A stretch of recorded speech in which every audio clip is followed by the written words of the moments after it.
सत्साई भगत जी जो बंदी छोड़ की लोड को नहीं और की। भगत जी शंका थी लड़के के लिए, लड़का बहुत दुखी कर रहा है। उसने आज कलेश कर दिया, सारा दरबार हटा दिया मालिक का।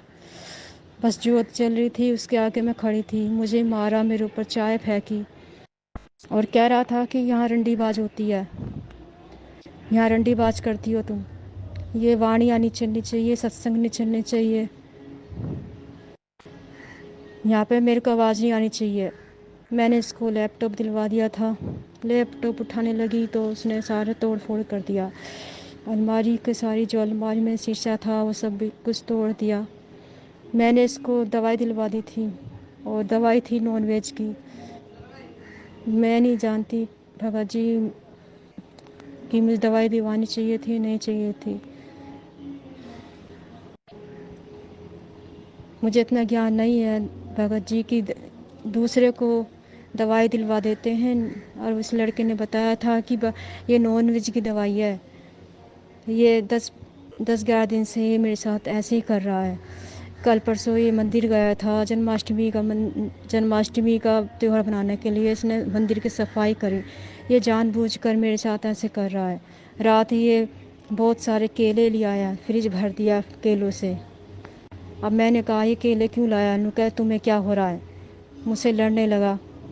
मैंने कहा कि ये केले हटा ले, फ्रिज में भर दिए इसने। और जब मैंने इसे कहा तो उसने फिर मैंने कि लैपटॉप मैंने इसको 40,000 का दिलवा दिया था, मुझसे बहुत बड़ी गलती हुई जो मैंने इसे दिलवा दिया। और आज ये मुझे मार रहा, मेरे सिर में चोट आई है, मेरे ऊपर चाय फेंकी, मेरे मुंह पे। मालिक के सारे जो कपड़ा जो बिछा रखे इधर बाला रखा वो सब हटा दिया इसने, तस्वीरें तोड़ दी। भगत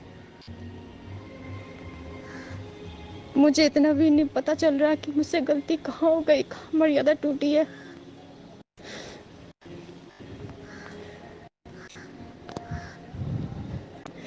इसने ये कह रहा कि ये मंदिर यहाँ नहीं रहेगा, यहाँ रंडीबाज होती है, यहाँ नहीं रहेगा, ये वाड़ियाँ नहीं चलेगी, मेरे कानों में आवाज़ नहीं आनी चाहिए। मुझे घर से निकाल रहा है, मुझे कह रहा है कि तुम यहाँ से निकलो। बंदी छोड़ सतगुरु रामपाल जी भगवान की जय हो। सत्साई बहन जी, भगत के साथ में हर घटना मर्यादा टूटने के कारण ही नहीं घटती है। बहुत सारी घटनाएं भगत के पिछले कुसंस्कारों के कारण भी, उसके ऋण संबंधों के कारण भी घटती हैं, और कुछ घटनाएं परमात्मा अपनी तरफ से भी घटित करवाता है बहन जी, जीव आत्मा का मोह भंग करवाने के लिए, उसे रिश्ते नातों की असलियत से परिचित करवाने के लिए। क्योंकि परमात्मा के ज्ञान से तो हम इतना जल्दी मानते नहीं हैं, समझते नहीं हैं, इसलिए कुछ घटनाएं घटित होती हैं, वो हमारे पिछले संस्कार भी होते हैं, और परमात्मा जानबूझकर उन संस्कारों को नहीं काटता है ताकि इस जीव आत्मा को ठोकर लगे, इसको समझ में आए। अब बार बार परमात्मा सत्संग में हमें क्या समझाते हैं, यही तो समझाते हैं कि बच्चों, यहाँ कोई किसी का नहीं है, हम सब एक दूसरे के साथ में बेटा बेटी के रूप में, माता पिता के रूप में, काल के द्वारा ऋण संबंधों में जानबूझकर बांधे गए हैं। ये बंधन हैं, ये जो बेटा बेटी हैं, ये पिछले जन्म के हमारे ऋण संबंधी हैं। कोई लेने आता है, कोई देने आता है। एक लेवा एक देवा दूतम, कोई किसी का पिता निपुतम, ऋण संबंध जुड़े सब नाता, अंत सब बारह बाटा। तो कोई तो माँ बाप को दुखी करके और पिछले जन्म का अपना कर्जा उतार रहा है, कोई माँ बाप को सुख देकर और अपने पिछले जन्म का माता पिता का जो ऋण है वो उतार रहा है। गुरुजी ने 30 साल से यही तो समझा है बहन जी, और परमात्मा कोई फिल्मों की बातें थोड़ी करते हैं, ये अध्यात्म ही तो समझाया गुरुदेव भगवान ने, काल के षड्यंत्र को तो समझाया है। लेकिन गुरुदेव के सत्संगों से हमारा मोह भंग होता नहीं, उनकी बातों को हम इतना सीरियस लेते नहीं, इसलिए बहन जी घटनाएं तो घटित होंगी। अगर आपको परमात्मा ने सतलोक लेकर जाना है, आपका मोक्ष करवाना है, तो ये मोह ममता तो बाधक है बहन जी। आवश्यकता से ज्यादा मोह ममता भक्ति मार्ग में बाधक है। तो परमात्मा रिश्तों की असलियत से भगत को परिचित करवाता है कि ज्ञान से नहीं तो कम से कम अपने ही बेटा बेटियों से ठोकर खा खा के, मार खा खा के, बेइज्जत होकर, लज्जित होकर कम से कम कुछ तो सोचने पर विवश हो, कुछ तो सोचने पर मजबूर हो। तो बहन जी, यहाँ कोई किसी का नहीं है, सतगुरु के अलावा कोई किसी का नहीं है। अगर एक असली बेटे का रिश्ता भी कोई निभा सकता है तो सतगुरु ही निभाता है।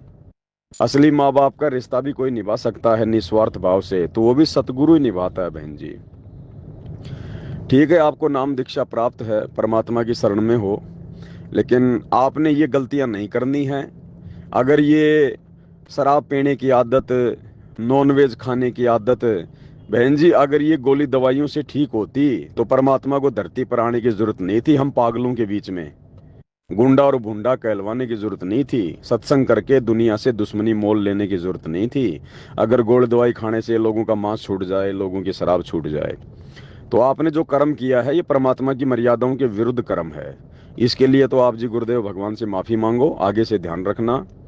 और जो भी कुछ हो रहा है बहन जी, आपके अपने संस्कार हैं, आप किसी को दोष नहीं दे सकती, किसी को भी दोष नहीं दे सकती, क्योंकि आपको तो केवल यही जन्म दिखाई दे रहा है, यही जीवन दिखाई दे रहा है। क्या पता पिछले जन्म में, क्योंकि आपके घर में ये आत्मा बेटा बन के आई है तो हैं तो आपके पिछले संबंधी, और ये अपना अदला बदला पूरा कर रहा है। आज अगर आपको इस प्रकार से बेइज्जत कर रहा है, लज्जित कर रहा है, मार रहा है, तो बहन जी आपने ये कर्म इसके साथ में किया हुआ है और बहुत बुरी गति से किया हुआ है। जैसे जैसे आजकल आप जी नहीं देखती, बहुत सारी जो निकम्मी औरतें होती हैं वो अपने पति को छोड़कर दूसरे लोगों के संपर्क में आ जाती है, प्रेम संबंध बना लेती है और धोखे से अपने प्रेमी के साथ मिलकर अपने पति को मार देती है, खाने में जहर दे देती है। या वैसे बहुत सारी निकम्मी आत्माएं तो ऐसी हैं, अखबारों में आता है कि वो कुल्हाड़ी से अपने पति के टुकड़े टुकड़े कर दिए उसने। तो आपने ऐसा ही सब कुछ इस आत्मा के साथ में पिछले जन्म में किया हुआ है। आप और हमें याद नहीं है, लेकिन सतगुरु को तो पता है ना। और बहन जी आपके साथ में भी उससे कहीं ज्यादा घटित होना था।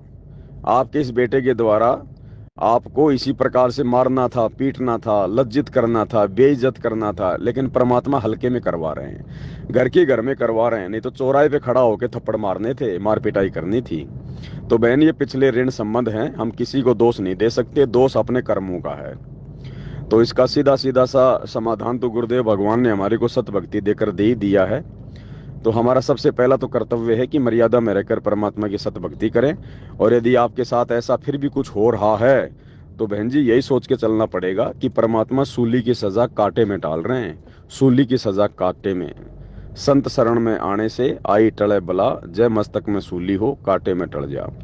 आप जी कुछ नहीं कर सकती हैं। अगर आपकी व्यवस्था है, आप यदि भक्ति करना चाहती हैं और आपकी व्यवस्था है, आप उस परिवार को छोड़ सकती हैं। यदि आपकी व्यवस्था है तो जबरदस्ती नहीं कि भाई 5 दिन के लिए अपने मायके चली गई, 10 दिन किसी भगत भाई के पास चली गई, ये कोई समाधान नहीं है।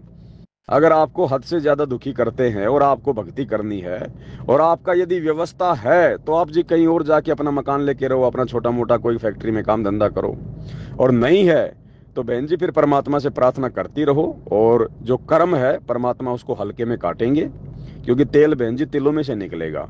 हमारे कर्म है, हमारे सामने आएंगे, वरना हमें पता क्या चलेगा। अगर हमारे ऊपर इस प्रकार के ये दुख दर्द नहीं आएंगे, तकलीफें नहीं आएंगी, तो हम परमात्मा की भक्ति को सीरियस कैसे लेंगे? इस काल के लोग से पीछा छुटवाने के लिए तैयार कैसे होंगे? हम तो फिर इन्हीं बेटा बेटियों में, कार कोठियों में, हम तो इन्हीं चीजों में धसे रहेंगे, फंसे रहेंगे। तो परमात्मा हमारा मोह भंग कर रहा है जानबूझ के। ये आत्मा के ऊपर मेहर होती है परमात्मा की विशेष, कि परमात्मा आपका मोह भंग कर रहा है और आपके पिछले संस्कारों को परमात्मा हल्के में काट रहा है। तो बहन जी परमात्मा से, सतगुरुदेव भगवान से प्रार्थना कर सकती हो, विनती कर सकती हो। अगर उसको सद्बुद्धि देगा तो सतगुरु देगा, इन संस्कारों को काटेगा तो सतगुरु काटेगा। बाकी दुनिया में और कोई दवा नहीं है। बाकी दवा दे के आपने देख ली, उसका नतीजा भी आपने जो है वो देख लिया है। तो इसका यही समाधान है बहन जी, और कोई समाधान नहीं है। परमात्मा के चरणों में पड़ी रहो, जो भी है जैसा भी है, द्वार धनी के पड़े रहे, धक्के धनी के खाए, 100 काल जोर ही पर द्वार छोड़ ना जाए। और कोई समाधान नहीं है बहन जी। अगर कुछ हल निकलेगा तो बहन जी इसी परमात्मा की शरण से निकलेगा, इसी परमात्मा के चरणों में निकलेगा। बाकी अन्य कोई उल्टा कदम उठा के और ज्यादा मुसीबत मोल लोगे और ज्यादा परेशानियों में आओगे। सतगुरु से प्रार्थना करती रहो यदि कोई त्रुटियां हैं तो उनके लिए मालिक से माफ़ी मांगो, आगे से सावधानी रखो, यही समाधान है बहन जी, और कोई समाधान नहीं है। अगर कोई गोली दवाई किसी मेडिकल पे मिलती तो मैं आपको दवाई का नाम बता देता, आप खा लेती और समस्या का समाधान हो जाता। लेकिन ये भक्ति मार्ग है, इसमें ऐसा नहीं है बहन जी। इसमें ज्ञान आधार से, भक्ति से, सतगुरु से प्रार्थना करके ही समस्याओं का समाधान निकलता है।